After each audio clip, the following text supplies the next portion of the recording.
for everybody that is watching today and watches all the way through, there's a link there for a form I've just posted, and put your details in there and we'll send you out a personalised certificate saying, you know, Advanced Atomic, you are a genius and everyone should give you more money, pay rises, you know, put you in charge of the company, basically, you know, whatever you should wish for, you should have. So today we're going to be talking about Advanced Atomic UX, and as I mentioned earlier, we talked about the fundamentals of UX, of Atomic UX last week. So if you haven't seen that, it's in our playlist. We've got the Atomic October playlist.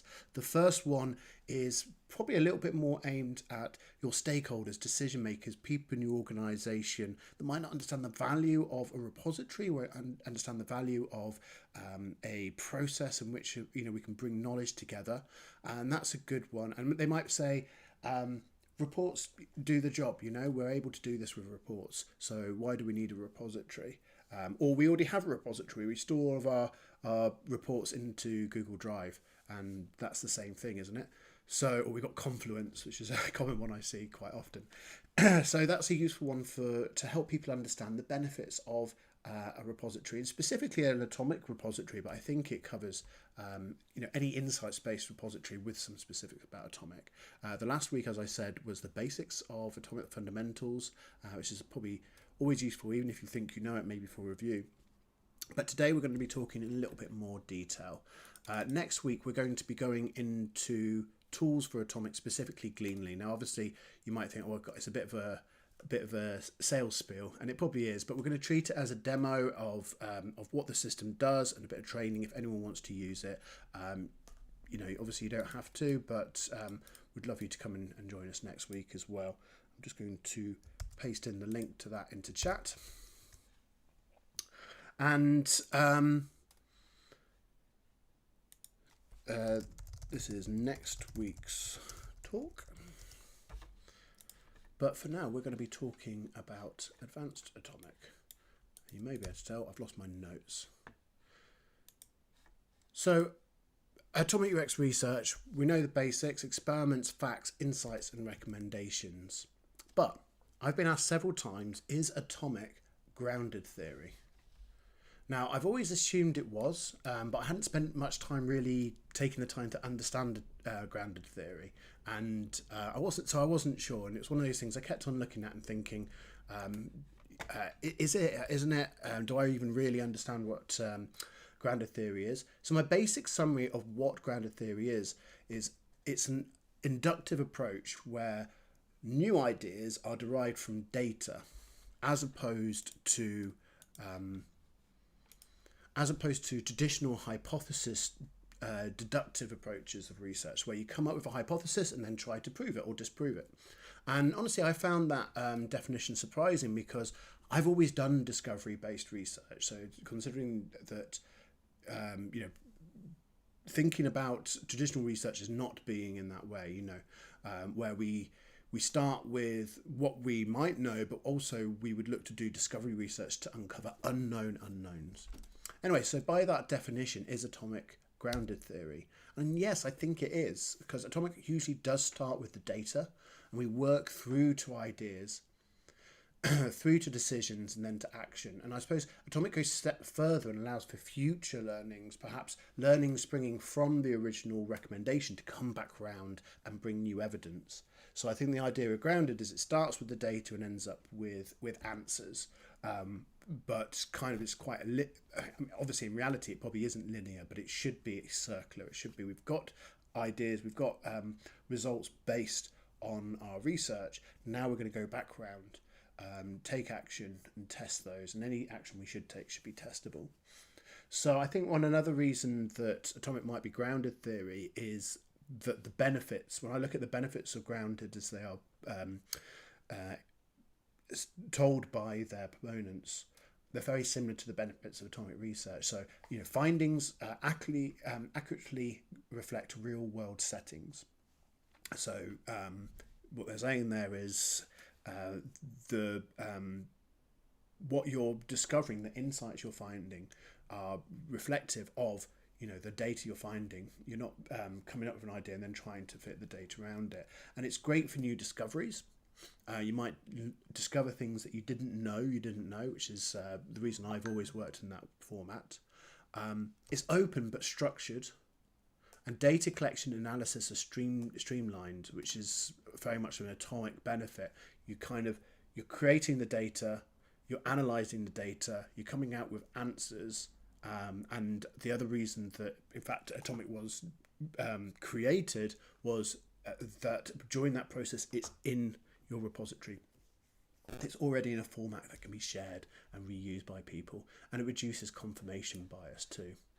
Now, I've managed in all of this to hide the chat for you guys. There you are. So here we go. Just checking in on you. Feel free to ask questions as we go through, right? So so it reduces confirmation bias, and that's a really important thing. But if we reduce the definition of grounded theory being data leading to discoveries as opposed to the other way around, then perhaps Atomic isn't always grounded. I always highly recommend the approach of creating a hypothesis as recommendations and then working backwards, or insights as assertions. It is more common that people start with the experiment, the facts, the insights, and then the recommendation. And then those recommendations are testable and they start around. But even if you think about it that way, you could say that the experiment is a theory in the first place, right? We theorize that this experiment is going to answer some questions for us. That can quite often start with a recommendation. And there's no reason why you need to start at one place or go in a certain direction. So if someone comes to you and says, I think we should build this new feature, you can start with a recommendation and then say, right, do we have any insights? Do we have any facts? Do we have any data that answers this question? Now, probably you will have, especially in a richer, more mature repository, you'll probably have some signals that, yeah, actually, this is a good idea, or this is a really bad idea. But there's almost definitely going to be gaps in that as well. So those gaps will spark new experiments or new discovery methods, which is kind of going the other way. So there is no right or wrong direction. There's no right or wrong place to start. I say recommendations for hypothesis. I call insights where there isn't an actionable idea. Let's say I believe that cats are better than dogs. I don't believe that, by the way. I'm just saying that because Poppy's here. But if I say I believe the public believe, our customers believe that cats are better than dogs, that's not really actionable. So therefore, I call that an assertion and put it in as an insight. Many people would call that a hypothesis or a theory or something like that. But either way, it's an insight because it's not actionable. So I often see insights that are just a summary of the facts, and it's important to go a step further as well. So perhaps the findings answer is this. We've got our findings, and the answer we've come up with, the insight we've come up with, is the customer's not finding the button because it's in the wrong place. Okay, but why is it in the wrong place? What's the cause of that? We have a theory on why, perhaps. Because if we do have a theory, it's not going to help us find the right place, but it might help us create it's not just going to help us find the right place for that button. It's actually potentially might help us create a principle that stops that button ever placed incorrectly in future. So I believe Atomic becomes most valuable when we use the data we know to kickstart theories on why. So on this slide here, we can see an anonymized example of some research a client was doing a little while back. I've got permission to share this, by the way, and it's all been anonymized and changed. I've changed all the numbers slightly, but it's fairly reflective of what they were discovering. So hopefully you can read this, it's not too small. But basically there's overwhelming evidence that most people, electric car makes more sense. However, in the UK at least, only 3.9% actually own one. So based on pure grounded theory, where we only look at the data that's in front of us, we'd be completely confused. Yes, people are concerned about battery technology advancing so much that the car becomes obsolete. That's that red one down there that disproves. But they're also concerned that ICE car is already being banned around the country. So that it's guaranteed that traditional petrol and diesel cars are becoming obsolete. So we have a well-written insight there, but not really any idea of what to do with it. So in this case, this is a US-based car company, and they're confused why they're not getting as many orders in the UK as they expected, especially because fuel's so much more expensive here than the US. Things are a lot closer, so that, range is less of a problem. And at this stage, they have no idea why Brits aren't buying EVs. Now, they could run discovery research and try and find some reasons, but if they had some hypothesis, they could record that as an insight and work backwards to see if they had data already before they spin up any new research and experiments. For example, how many British people have a place to park? And therefore nowhere to charge overnight. My theory might be that the majority of people in the UK park on the road and there's nowhere to charge overnight. So we can go into our repository and we might find an answer for that, or we can look around, do a quick Google and see if there's any data that answers that question. And very quickly we might find an answer. And actually the research we found in this case shows that 25% of drivers don't have off-street parking. That's quite a lot, but doesn't really explain why it's only less than 4% own an EV.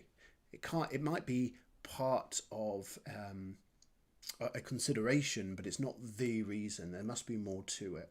So very quickly we've got ourselves in an area that might be interesting. Or if we found that that was a problem, we could then start doing some more focused research. And if someone comes along with the other thing, of course, this does is we could have just looked that up and gone, okay, we're a dead end there. But by creating an insight as a theory, as a hypothesis, working backwards, seeing if we have any data or finding the data for that, it means that we can show this angle's been considered, that we've explored this area. And if someone comes along with a similar idea, they'll find this and not waste their time doing the same research. So I talked a little bit about this in the last session, but for those that missed that, I think it's really important to discuss non-user research and whether it's possible and appropriate to include this in our atomic repository. And one of the most common needs of those I speak to is the need to de-silo research. So we know that marketing and we know that sales and other parts of the organisation have lots of useful data and knowledge, and we've got stuff that can help them as well. But is it possible and appropriate to include other types of knowledge other than user research? And actually, I believe this is a particular strength of Atomic because it's agnostic to source. If it's evidence, it can go in. And in fact, we support many companies that don't do any user research. For example, we have a few investment companies that use Gleanly. They work out, what to spend the money on and what companies to buy. Last time on our last talk, we spoke about an organisation, a serious crimes investigations agency that uses Atomic to solve murders. So if we can include knowledge from different disciplines, should our knowledge repository be used by everyone in our organisation too? And I don't mean just like collecting evidence, but actually contributing to it. And of course the answer is a resounding yes. And I find that companies that get everyone included as contributors in the repository get the most out of it, especially when it comes to reusing, remixing, and sharing sharing their knowledge and creating more ideas off the back of other people's ideas. More diverse thoughts and opinions are one of the most valuable things we can have in an organisation, which is why it's so important the UX industry is inclusive. But as inclusive as we are as an industry, our discipline often wants to gatekeep innovation.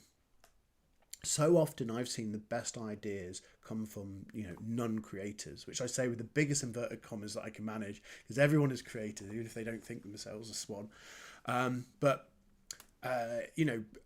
Also sometimes more junior people can be excluded from the conversation, whereas they can sometimes have the freshest ideas. Conversely, it may be that their older voices or may be excluded in the conversation, but of course they have more experience. So I often see the best and most interesting ideas coming from places you're not expecting. And people looking in often have different perspectives that more often than not have they have fresh eyes and they're looking at this in a different way and can see it differently to us.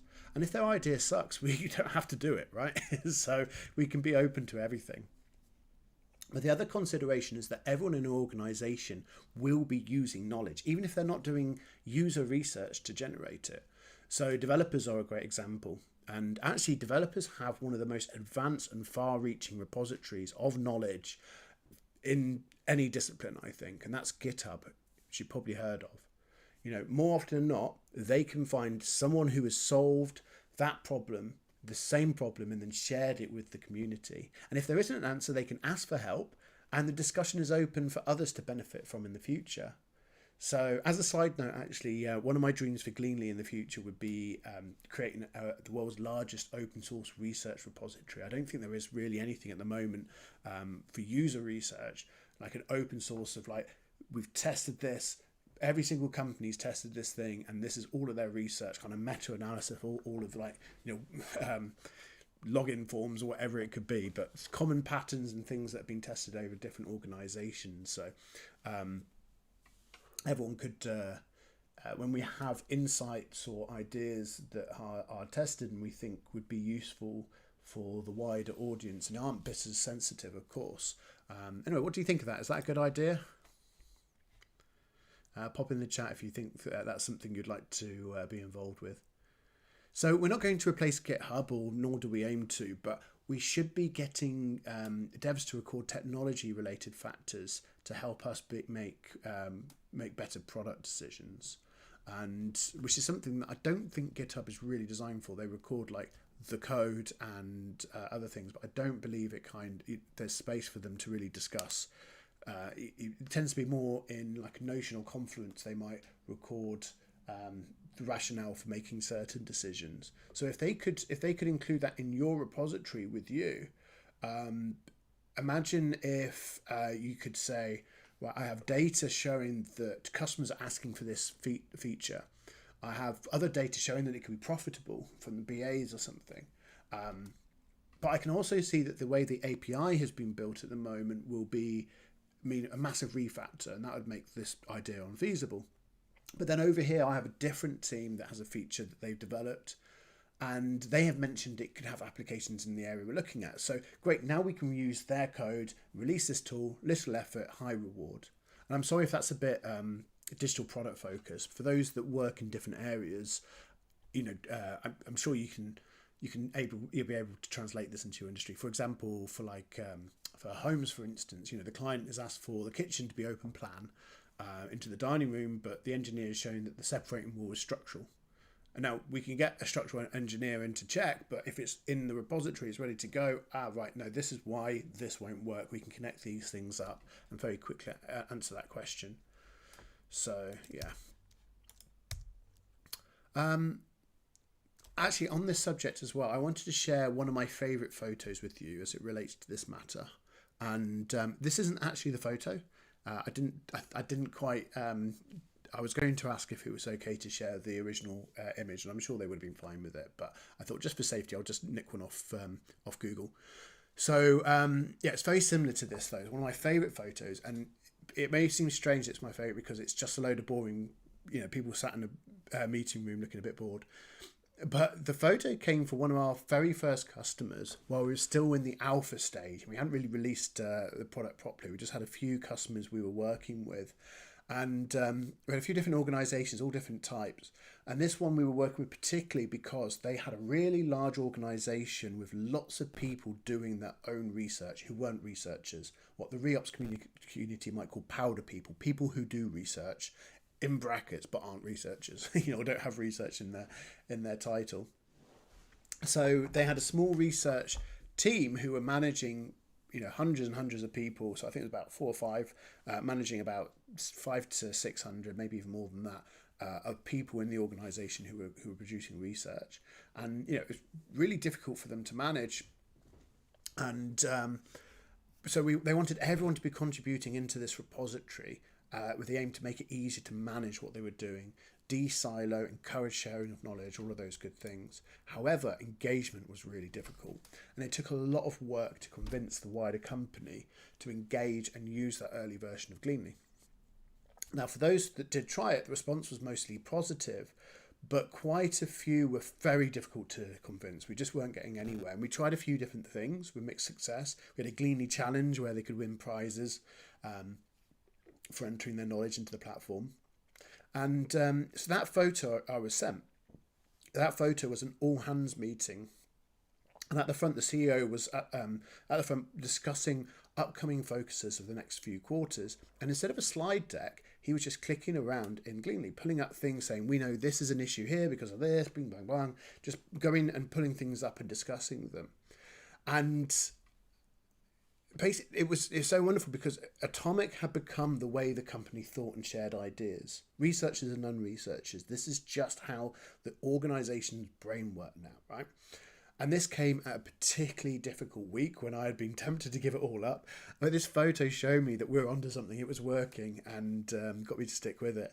And the reason I share this with you now is not just because I think it's a nice story, but also because I wanted to show you the power of sharing knowledge with everyone in the organisation. Everybody in the organisation having the same nodes of knowledge, being able to pull together and pull in the same direction.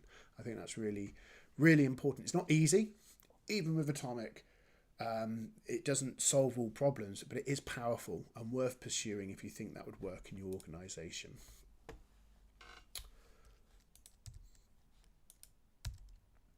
So engagement is difficult, but why? And what can you do to solve it? So we actually did some research to understand the reason teams weren't engaging. And this is what we found. So these are some barriers to engagement. I'm just going to grab some water while we read that.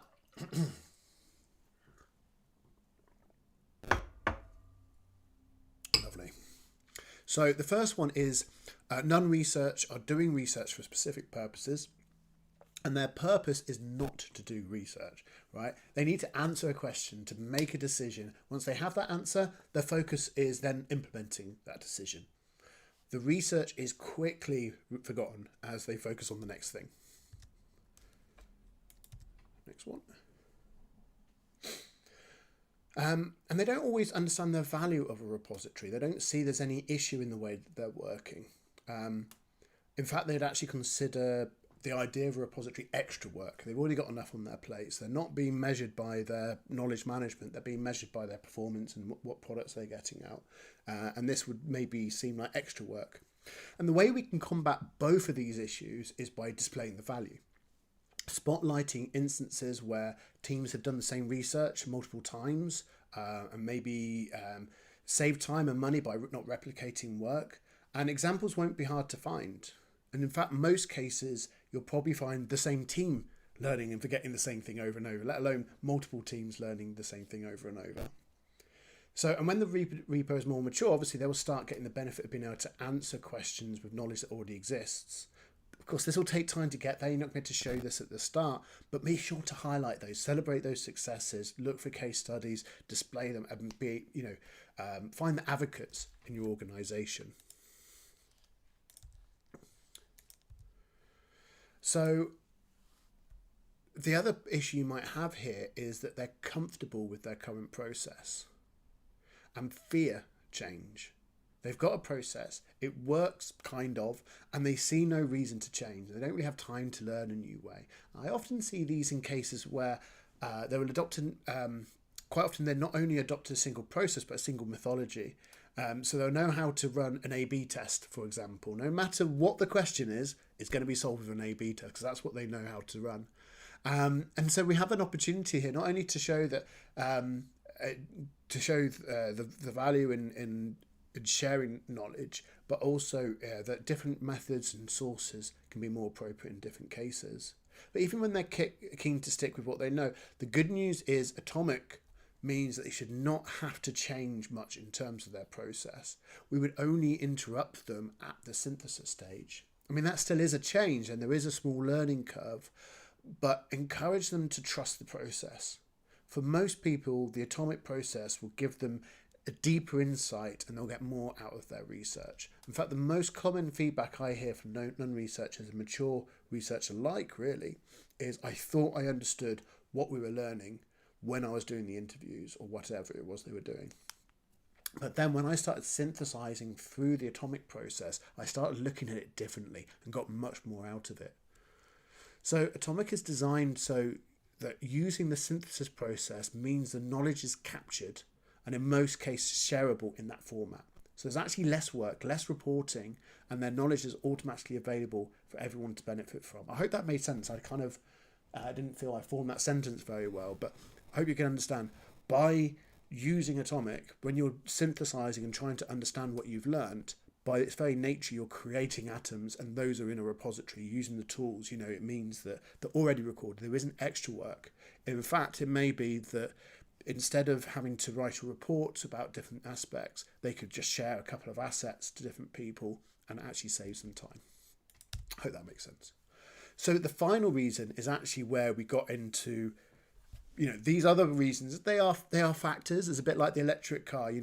Off-road parking and charging on a road, that may be a factor, but it's not the reason. And this is where we got to the human part. A lot of people we spoke to, when we actually really got down into it, we did a bit of jobs to be done style research. We went deeper and deeper and deeper. And fundamentally, we got to the point where they feel exposed, sharing their work with the wider organisation. And I'm not going to blame us UX, but or us researchers. But we're always telling people that UX and research is so hard. That's why we should be paid so much. And, so these people who aren't trained and don't have degrees or certificates from Bunnyfoot or whatever, they're not going to be confident in their work. And asking them to put their research in a shared place where all their peers will see it, it's a big ask, isn't it? So in reports, it's fine because it's quite easy to hide the mistakes and no one really reads them anyway. But a proper atomic repository makes it clear when facts aren't supporting insights or when there's an issue with their methods. There's nowhere to hide in that regard. It's, it does display the cracks in research. This is great for us as the research team to manage. It means we can spot those issues, but it can be embarrassing and anxiety inducing for other people, whether they're non-researchers or maybe even like junior research, even mature researchers. We all have that what's the term? I've actually gone blank on the term, but that kind of the one where you don't feel like, you feel like someone's going to discover you. Someone will put it in the chat, I'm sure. So so luckily the best way to counter this is really simple. It's just raising this, saying them it's right and it's normal that they might feel this way. Everyone else is likely to be feeling like this, and don't worry, we as the team that's managing the knowledge management, the research team, we're here to help, and that normally gives enough confidence to them to help them commit for that first time. And actually, I noticed there's a couple of questions coming in. I'll get to those in a second, but just quickly, while we're on the subject of engagement and working with junior or non researchers doing research, I wanted to reiterate something else I mentioned on previous talks actually. So you might have seen me mention this already. I believe an atomic repository is one of the few places in life where quantity is actually more important than quality. And I often tell people that it's better to get poorly coded research into your repository than risk losing it. After all, if it's not there, it will never be found. And maybe for traditional research repositories that rely heavily on tagging and coding, this is a problem. If it's not tagged, it doesn't exist as far as the system's concerned. However, with Atomic, when we connect a fact to an insight or an insight to a recommendation, we're causing a relationship between those two items. You could say we're coding via stealth. So in the example above, the research has been pretty good at coding their insights actually and their recommendations, but the facts haven't been coded at all or tagged at all. Maybe they're in a rush, maybe they didn't understand coding, maybe they're just feeling lazy. Who knows? It doesn't matter, because if we find any of those 5 cards, the ones shown above, we will find all these other assets. If we find any of the cards, any of the other cards are attached to, because that insight and those recommendations and such, they're attached to other things. I can see this insight's connected to at least one more experiment. This recommendation is definitely connected to other things. If I find any of those and follow the string, I'm likely to find these other assets. Okay, so this isn't to say taxonomy isn't important. It is important. Any repository that's well coded will work better than one that isn't.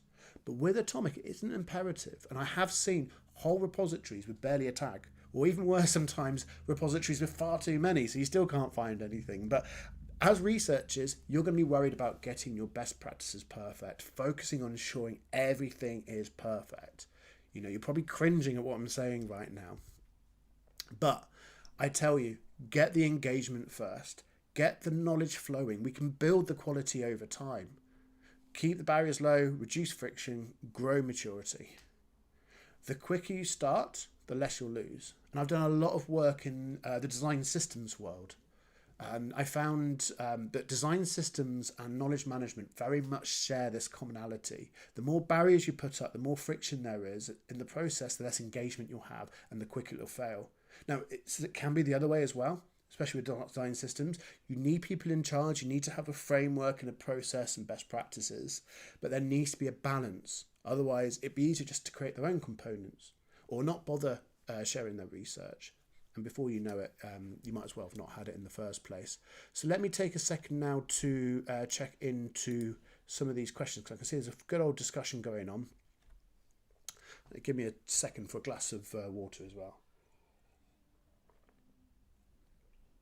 Laura points out that there's also Stack Overflow, where a lot of coding technical questions are discussed. So yeah, these are very good. They're very much like a forum based, so they're very kind of like asking questions. There's some really good UX and research forums as well. I mentioned REOPS earlier, the research operations community, and they're based around a Slack community. Probably one of the biggest, I think probably one of the biggest research communities. Maybe there's others that I haven't been invited to, but it's one of my favourites at least anyway. So we kind of have got that side, but internally in an organisation, it can be, there will be reports, there'll be documentation on why certain things were done or what the state of certain things are.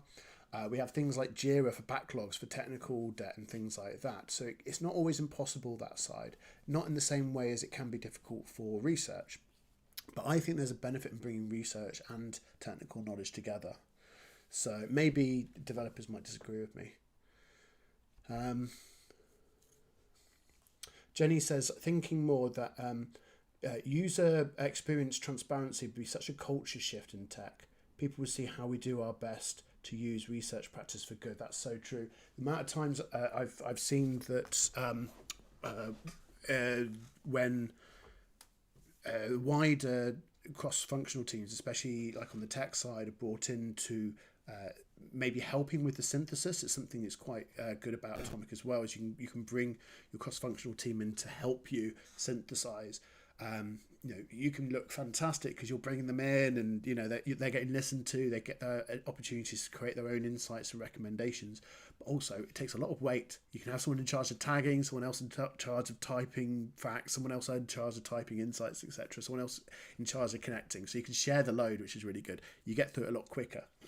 But it is genuine that you tend to find you get a lot more out of it. But also, one of the things I hear quite regularly from those is developers going, my God, you actually really put a lot of thought into this. There's a reason for all of this stuff, Maybe your teams might have that already sometimes, but I see a lot of teams that isn't the case. Laura says, when research is so decentralized, how does it impact research quality? How do you ensure the knowledge quality is? Yeah, so I wonder, Laura, if I've answered your question on that. It does reduce the quality in terms of coding and fundamental and things like that, right? But actually, it should highlight failures in the methods. When people are doing A/B tests, when you need something more qualitative, or vice versa, right? When they're trying to answer quantitative questions with qual, when they're using the wrong methods, or the most common thing I see actually is people using evidence to support insights that isn't really related. Maybe they share some like keywords or something, but yeah, this says that, and that insight says a similar keyword, but they don't actually support each other. They're not actually related. Rarely do I think that is them trying to get one over or trick, they want to get this insight or this recommendation over the line. Normally it's just a little bit of a lack of maturity where they've just looked at anything that mentions this and gone, this therefore is evidence, right? Now this happens in reports. at the moment you put stuff into reports and say, or junior or non-researchers will go, here's a load of evidence about this subject, and at the end they'll have the recommendations. And if you actually look, you go, well, none of that evidence really supports what you've recommended there. They're just, transgently related. But in an atomic framework, it becomes really clear when that's not there. So the good thing is you're going to catch those lack of quality of when inappropriate research or methods are being used to support things that shouldn't be. But you can let go a little bit of good quality tagging. You can be a bit more relaxed about that. We have in Gleanly something called custom filters, which are basically categorized tags. And what I often say is a good practice is to encourage people to at least use the categorized tags. So we've got a consistency, we've got some fundamental taxonomy across the organization, and I'll talk a little bit about what they might be in the next few minutes. And I said, be a bit more relaxed about everything else. Yeah, maybe it'd be better if they tagged this thing and it didn't quite have that one. We can always improve that over time. And it's just better that it's stored. And if we're going to be too heavy-handed about, getting all geeky about taxonomy and coding and such like, probably we're going to lose them and probably going to lose that knowledge, right? So what I would also say is feel free to disagree with me because these are my opinions, and it is based on a lot of evidence and a lot of experience working with different companies. But that said, lots of companies are different, so it might be not the same in your organization. One of the things I'd say is there's a couple of more medical related organizations. Now they are, these are researchers, like very advanced researchers working with very other advanced researchers. But in an organization like that, accuracy is extremely important. So that may be less true for them, and because they're dealing with medical data as well, especially in the US, they got the HIPAA thing. We'll talk a little bit about GDPR and HIPAA in a bit as well. But there are laws that they need to stick to, right? They can't break those laws of confidentiality and things. So there needs to be some basic hygiene, the basic best practices, but where you can lower the barriers and let people step over them. Raina says, very well, yeah, imposter syndrome. That is what I was looking for. So, yeah, and it's not just non-researchers that are suffering that. I'm saying that they're the ones, I always think of in terms of designing for extremes.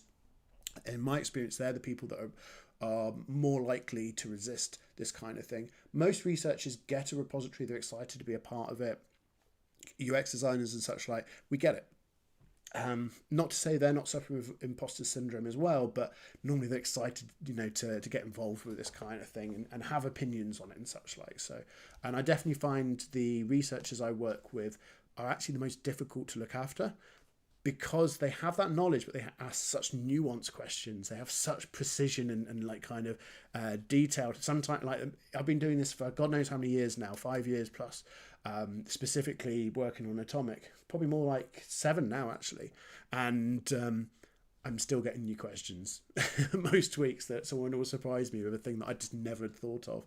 So yeah, fantastic. I skipped over one there which was asking if anyone had managed to use Notion as an atomic repository, and I skipped over that because I don't have an answer. Obviously I'm slightly biased towards my own product here, but I haven't really seen anyone use Notion in that way.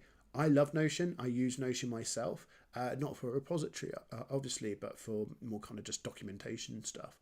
And yeah, I've used it in a few organisations and get a lot out of it. But maybe someone else might have some help with that. So I just wanted to raise that because I didn't want you to think I was deliberately skipping your question. Right. So let me move on. How are we doing for time? Oh God, it's moved on quickly. I thought I'm going to have so much time left over at the end of this, and actually we're already quite a bit through. So let's get to taxonomy. What does quality look like, right? So this is our Atomic UX Research cheat sheet. Big shout out to Merida Geist, who did a lot of the thinking around this. She is absolutely brilliant at being able to take quite complicated concepts like this and simplifying them in just a few words. It's absolute talent. So this can be downloaded and kept. There's a QR code there, but I'll also put into the chat, if I can find the chat, there it is, a link. Hopefully that will come through. If not, I'll pop that in there later, remind me, but that's the cheat sheet there. cheat, if I can spell it, cheat sheet. Good. There we are. So let's go through these then. First one is experiments. So as we know, experiments are what we did to discover the knowledge, and it's also the most commonly changed terminology. Many people don't like experiments as a term, and I completely get why. It's probably my least favourite as well. So some good alternatives are study, activity, source, or they're quite good ones. And the job of an experiment container, though, is actually different. It's almost separate to facts, insights, and recommendations. Experiments is a container for facts, a container for your findings. It's to give context to your findings, and therefore I suggest giving as much detail as you can. Here we go. Let me show you some examples there. So here are some experiment taxonomy. So we want the classifications in experiments to aid discovery and provide context for how the facts were learnt. Help people understand where this information came from. So we want the method, first of all. That's probably one of the most important things. If you're working in an organisation that's got several products, services, or across several different countries or audiences, you might want to have that as a classification. My cat started meowing. Just give me 2 seconds. Poppy, there you go, sweetheart. There you go. I'm surprised she lasted that long, actually. So another one is, what platform are you working on? If you're working in digital, for instance, you might want to choose the web or the app, or make it clear this is the iPhone or Android app. It might be that you're doing some work in store if you have in store. But yeah, make it really clear what was the situation. Were you doing ethnographic studying, actually doing stuff in their homes? What department, team, client were you doing this for? The subject matter, the objective. If you can record, this is less taxonomy, but stuff that you can record is, what were you trying with the goal, what you're trying to achieve, the actual experiment background and details. The date is really important as well. How old is this research? Because that could be a massive factor.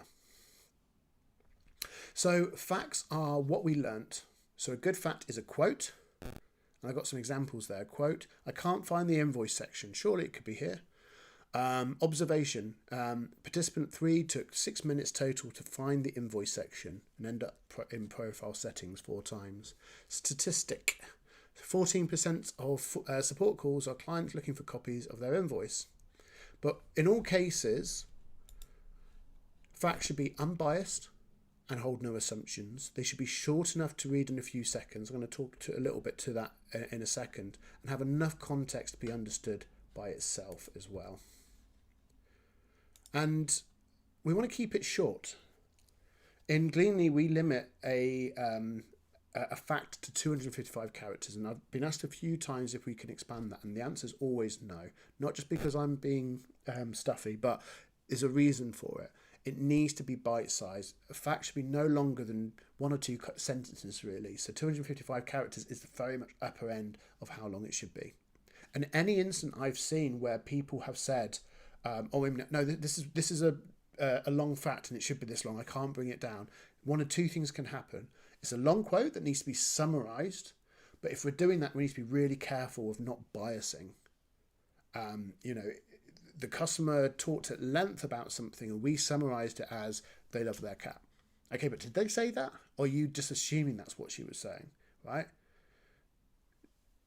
So we need to be careful that we're biasing or removing a lot of context that wasn't correct. And then sometimes it actually might be that we don't want to summarise it because there's lots of really good stuff in what they've said. So in those cases, we want to actually split it down into several facts. And what's useful there is, actually we can do both. We might want to say the participant we spoke to, they spoke at length about how much they love their cats. Here are some things they said. They love cats because they're fluffy, because of this, because of that. Here's some negative things they said. There's all sorts of things. Now, that stuff might be not useful for us right now. And as I said earlier, let's keep it simple. Let's keep the barriers low. We may not want to spend a long time recording stuff and typing up stuff or pulling out transcripts if we're not actively finding it useful. But if we think that might be useful to people in the future, it might be a really good thing to do. It might be even useful for us. You know, we've got this data now on how much people love cats, but now we want to start finding some answers why. We've already got that data. It's already recorded. It's already atomized. It's already there to be shared. And most times it's actually not really any more effort to record a fact really quickly.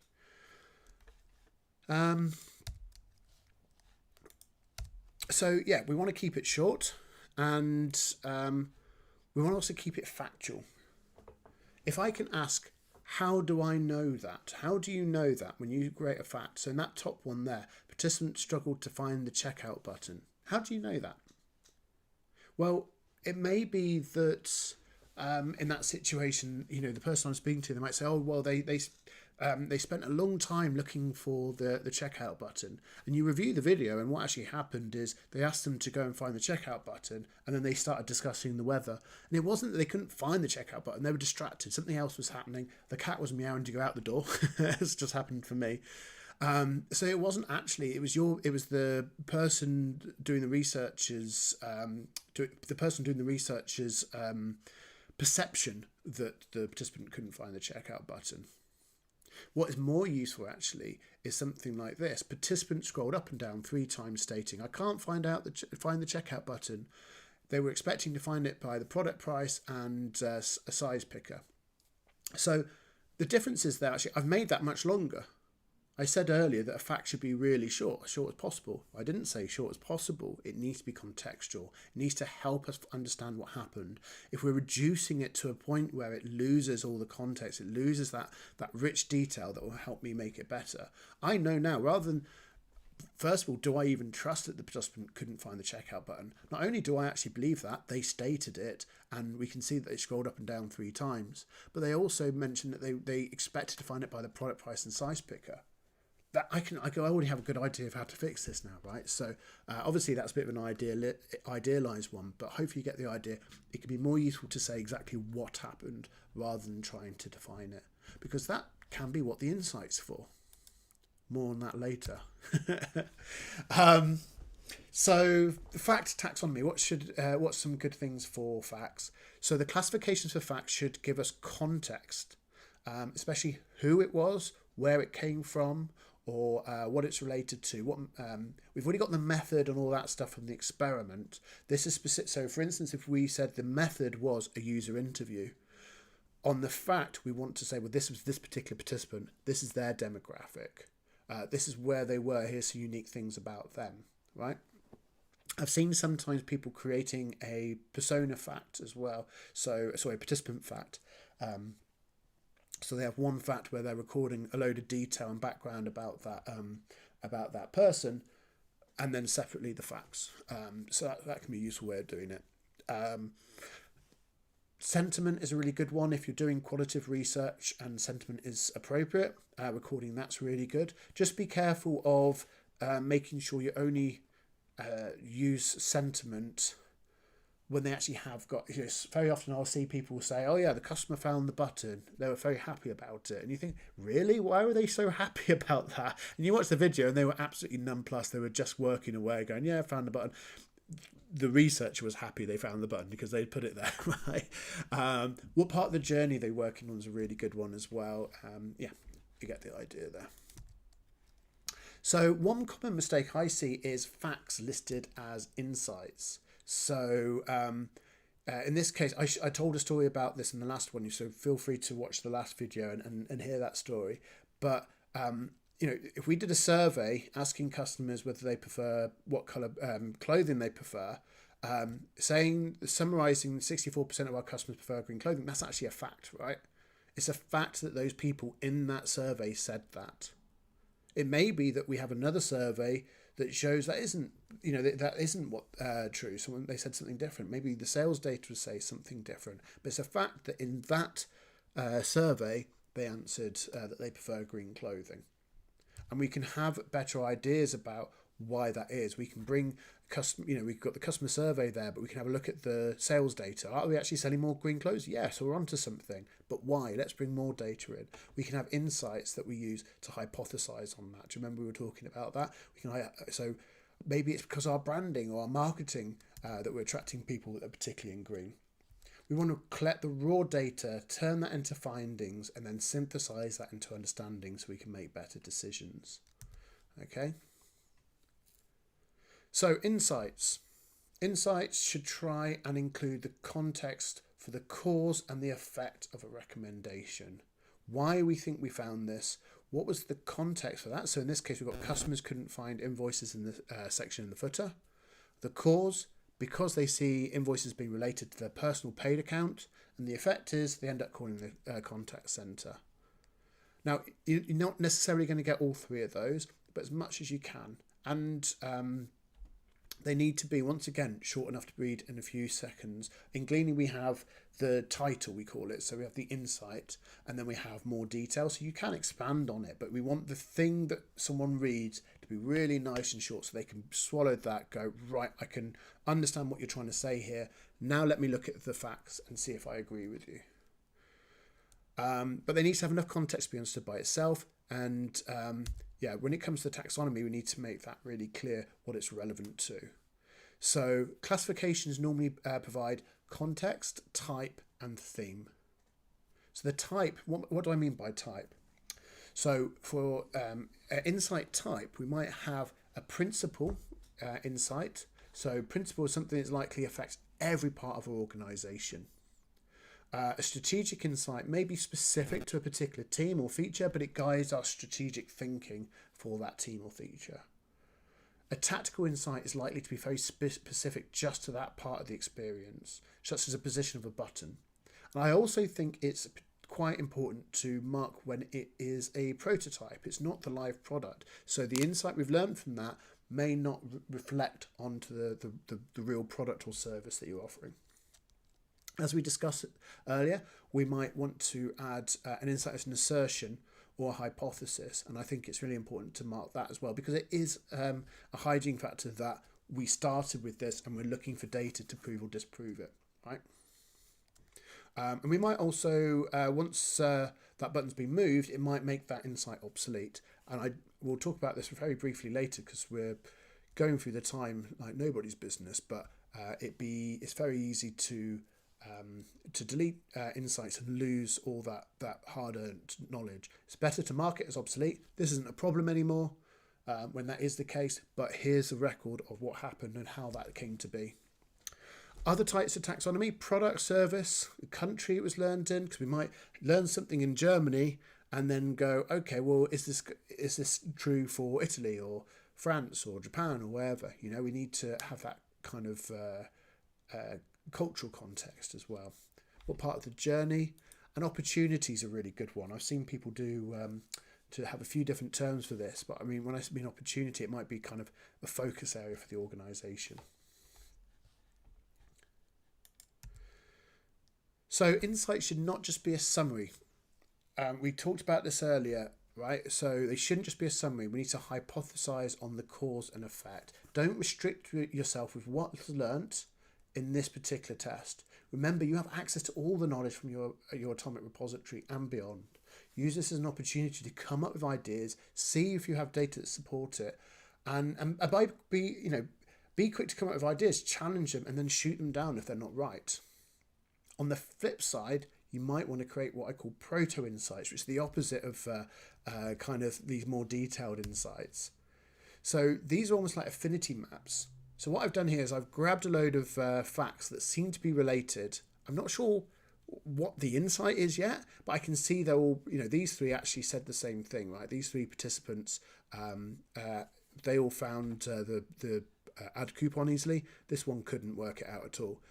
So does that mean anything? Maybe later on I'll find more facts to do with adding coupons and adding discount codes, and I'll be able to add this and start building a picture. So I'm affinity mapping, right? So what's the benefit of affinity mapping to an insight? Facts can be connected to multiple for a start. In like a mirror experience, for instance, you have, or a whiteboard place. You might be moving facts around on stickies. But you can put this sticky in that group or that group. But of course, when we connect it to an insight, we can connect it to multiple. We can connect it negatively as well. So we can have facts that support and facts that disprove. And we can easily expand this to a proper insight when we're ready to go. Once we have an idea of what we're trying to say here, I might have several insights of what I think, and I might be able to duplicate this and say, right, I think this means this or that. And you know what? If we don't really have an insight, I could just revert it to a tag. I could just tag all of these with coupon entry or something like that, and make it discoverable for other people. But don't feel that you have to have a perfect insight from the outset. More often than not, I start with 1 or 2, maybe 3 words and expand on it and build upon it. So, a recommendation. A recommendation looks quite complex because it's got 5 different parts that I suggest that you should look to include. But actually, not all those parts are necessary, and they're all quite simple. So we have action. So the action in this case would be move the invoice history to the profile settings. Okay, context, where is it now? It's in the footer. So our audience, customers can benefit by finding them better, which will, and this is the measure, reduce calls to the contact center.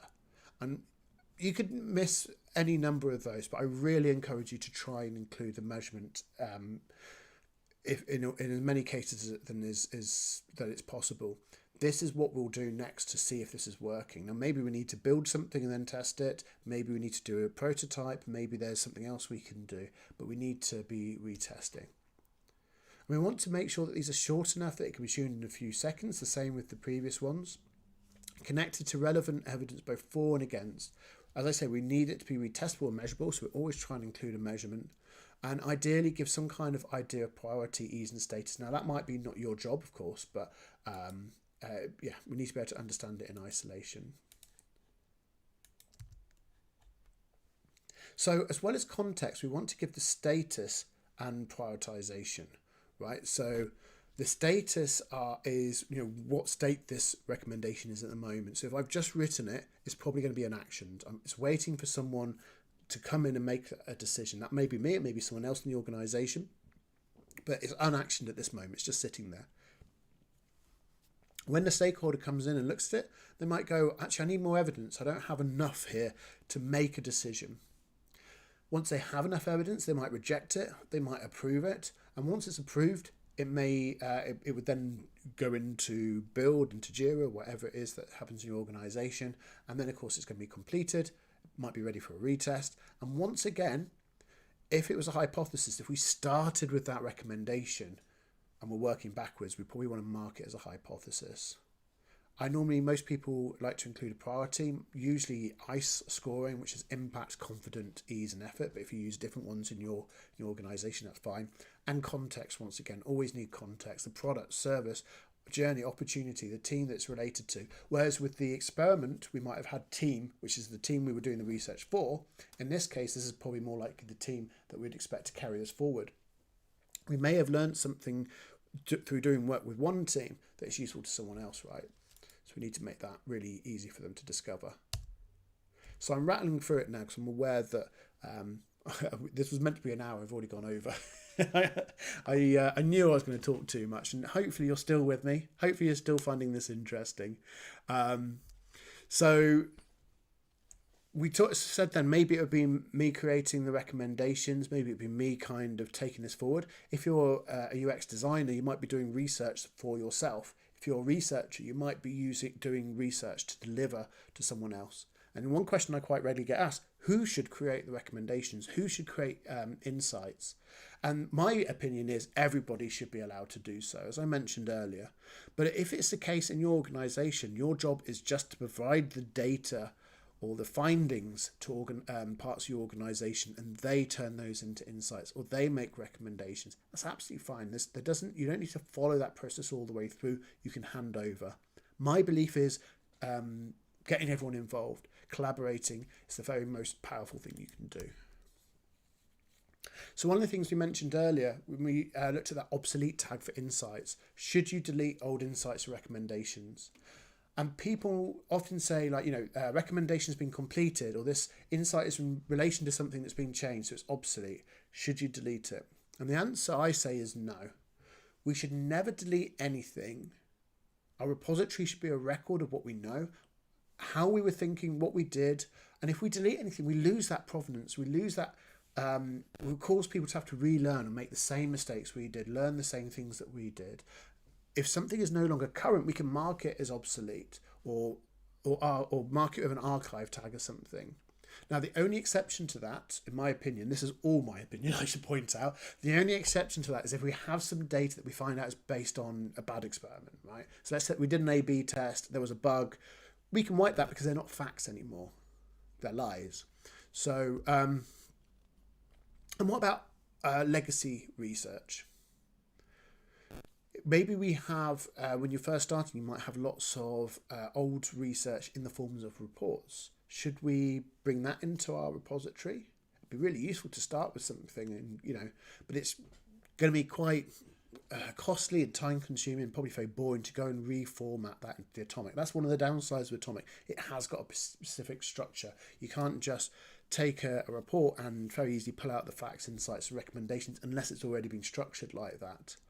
Now, I have seen organisations really invest in that. There's one in particular I saw, they actually hired a load of interns and student researchers over the summer to go through a lot of their old legacy research, turn it into facts, insights and recommendations. I'm ADHD and it fills me with dread even thinking about that. It gives me the shivers. It's going to be painful, right? And maybe there's a value in it. This company thought there was, and they seem to have got a lot of value out of it. But I felt that was a step too far. What I see a lot of organisations doing is going at the far end of the other side of the spectrum, which is going, let's draw a line in the sand. The old research is our old research, but from now on, it's going forward in our repository. I really want to sniff, but I know there's no mute button. I don't want to expose you to that. I've got a bit of a cold, I'm afraid. So I think there's a middle ground. So what we could probably do is reduce the barriers. Remember, quality is more important than quantity. And one trick I've seen used successfully is kind of a shortcut. I think if I was a proper YouTuber or something like that, I'd call it a hack, right? This is our atomic hack. But maybe consider an experiment as a container for legacy research. So we can add each report as a fact, right? Make sure it's all well tagged and discoverable. And if possible, maybe we want to extract the key insights and link back to those, that fact as the source. So the fact becomes the source. The customer's buying online increases profit margins by 46%. Okay, how do you know that? It was in the 2019 Customer Insights report. Well, how did they know that? I'm going to have to download it and read through it. That's a bit of a bugger. But it's there. It's discoverable. It's better than nothing. And what I say is really good practice is to say, right, okay, we'll just get it all up there. We'll get it tagged. If someone finds something in there and they find it useful, that should be a trigger to therefore then go through and process that one experiment, turn that into a full experiment in of itself, and delete the fact one. And in that way, we actually bring the most useful research. It gets brought in via osmosis. Now, I'm not far off the end now, so make sure you get your questions into chat if you have any. If there's anything I'm saying that you might want me to talk more on, because I've got plenty of time to speak after this. What's an evidence score is a common question I get asked. In fact, we discussed it a little bit last time, so I'm not going to try and cover too much we discussed last time, but basically it's the cumulative score of all the evidence. Each fact is worth 1, plus 1 or minus 1, depending whether it proves or disproves, and that results in an evidence score. And it needs to be really clear, this is just a rough idea of how well we know something. It shouldn't be making decisions for us. It's not even how true something is or how important something is, just how much evidence we have for something. And obviously evidence is contextual, so sometimes one piece of evidence could be a lot more convincing than lots of evidence that's less contextual. And sometimes we might need a lot of evidence to make a decision, but for some things like bugs, the likelihood is something really important never gets a chance for a high score before it's sorted out. I do often see a correlation between insights with a high score and a principle. If it's affecting lots of parts of the organisation, it's probably a good sign that this is something that everyone should be aware of, and it's probably a principal insight. But it doesn't necessarily mean it's more important than something else, especially to you, right, contextually. So we made the mistake in Gleaning, it's something we're sorting at the moment, of putting evidence score at the top in the corner in capitals, as you see there, evidence score 15. And it makes it look like it's the most important thing. We're actually moving it down into the tags shortly. We're just doing some redesigns on the cards. And that, I think that's going to be more appropriate, right? It's not the most important thing. It is really useful. It does mean that I can run into my repository, go, right, what do we know about shipping? Oh, look, shipping costs a deciding factor. That's really useful. It's got a score of 17. I can grab that with confidence. But it shouldn't be instead of, if I have the time to read the evidence behind that, I should do. Because it may be I'll look at it and go, actually, none of this evidence is relevant to what I'm looking at. This insight isn't relevant to what I'm looking at. But it gives a factor. It's better for, it's one of those things, it's the same again, low barriers are better than no research. So if I can run into a repository, grab stuff really quickly, even if sometimes it's not going to be all that accurate, it's better than if I haven't got time, having to go and read through lots of reports and not having any research at all, right? I need to spend the time to understand that properly. At the moment, I don't have that time. So I've got some knowledge, and hopefully that will get me to the next step. So another thing I get asked occasionally is what kind of ceremonies are good? I'm not sure whether I really like that term ceremony. It sounds a bit religious, doesn't it? It makes us sound like a cult. But there's a few things that you might want to do regularly with your organisation if you're managing taxonomy. So for REOPS management, for research operations management, one of the things you want to do regularly is taxonomy grooming. The biggest organisations we work with do this about once a month. Now at the beginning, maybe more often, but the most you'll be doing that every month. If you're a small organisation, maybe only once a quarter, if that. And basically what you're doing is going through there, looking to see what tags are people using, what tags people aren't using, how are people using them, do they need to be redefined? If you're using a tool like Gleanly, you might want to upgrade some of those to filters, ones that are being used by everybody and are encouraged to use. Maybe you want to downgrade some because they're not actually being used as you want. So another one is best practices review. These are basically just times to get together, discuss what's working, what isn't working, retrospective basically, but for REOPS.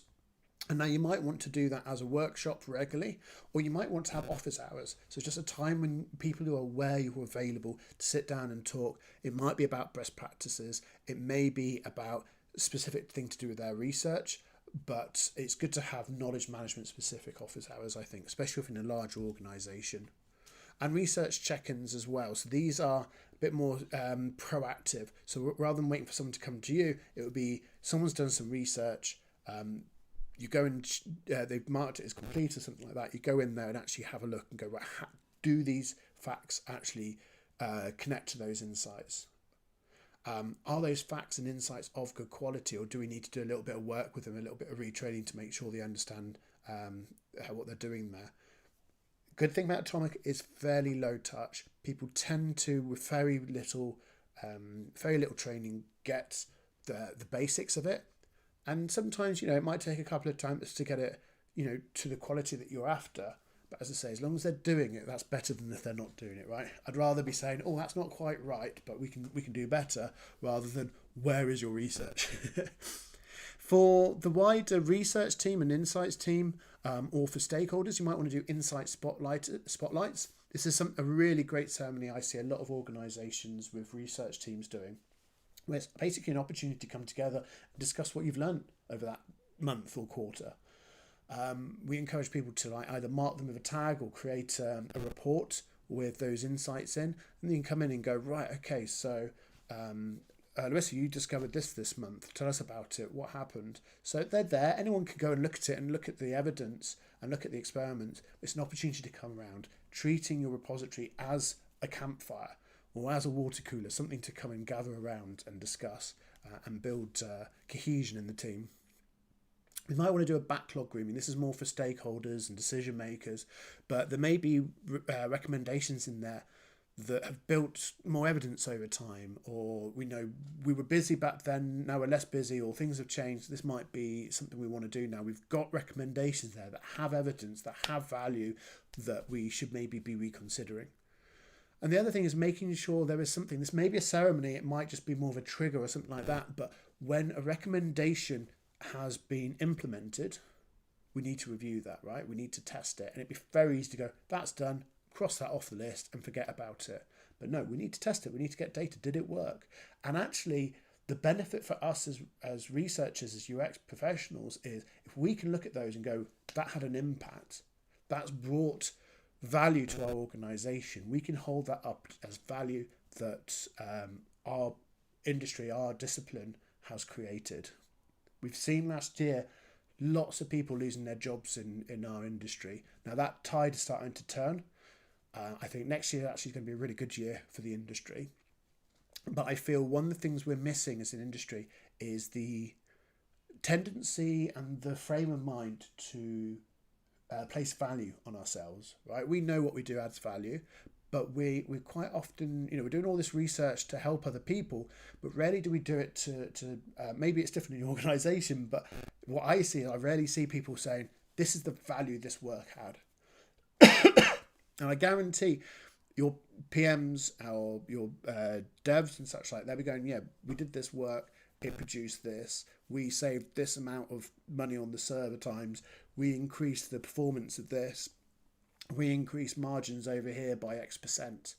But your research helped made some of that happen. So claim that value, shout about how valuable it is, the work that we do, and maybe use a repository as a way of bringing all the organization together and showing how valuable research is, how valuable our profession is, and what wonderful things we do. So, magic question, do I need a specific tool to do this? And I know what you're expecting me to say, but actually the answer is no. We talked about Notion earlier. I used to use Airtable before we built our own tool. You can use your own tools to do this, your own products and such like.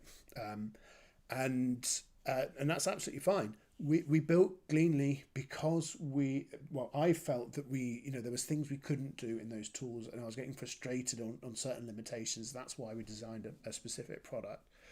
And but don't feel you have to have a specific tool. If you haven't got the budget, which a lot of organisations don't have at the moment, or you're just not in that position, you don't feel confident enough to commit there. Don't try Airtable, try Miro, try Notion, try any of those products. You'll probably get some value. And the reason I'm not worried about saying that is because you'll get to a stage and a scale and a maturity where you go, yeah, but we need this extra bit. We need to be able to make that easier to share, make it more approachable, be able to do this thing, X thing, this, that, the other. And that's when hopefully you'll be giving me a shout. There'll never be any pressure to do so. So we'd love you to try the process out. As I say, you don't need to use Gleanly, but if you do want to, we have a 30-day free trial. The system starts at just under £18 a month after that. And we have free access for students, discounts for charities, and I'd love to see you on there. But more importantly, I'd like to see you using Atomic and getting the most out of Atomic and, showing value and making value, right? So thank you so much for listening to me today. And I'm going to see if there are any questions in the chat. It looks like we've covered most of them, actually. We talked about decentralization and how it impacts research quality. And yeah, hopefully I answered your question on that one there.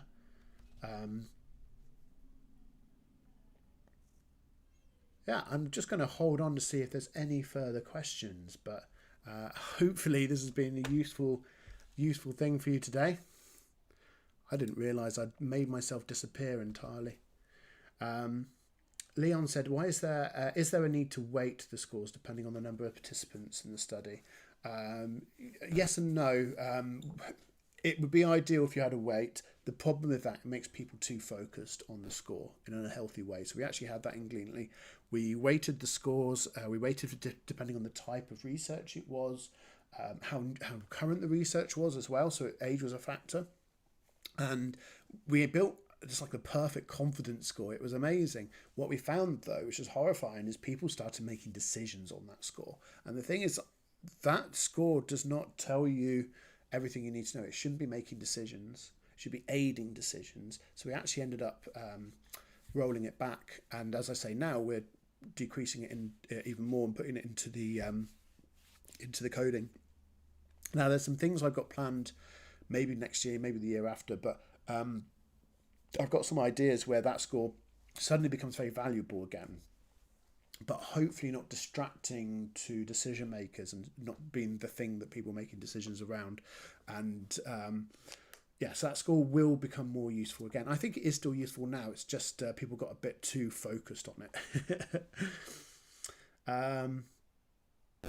So Justine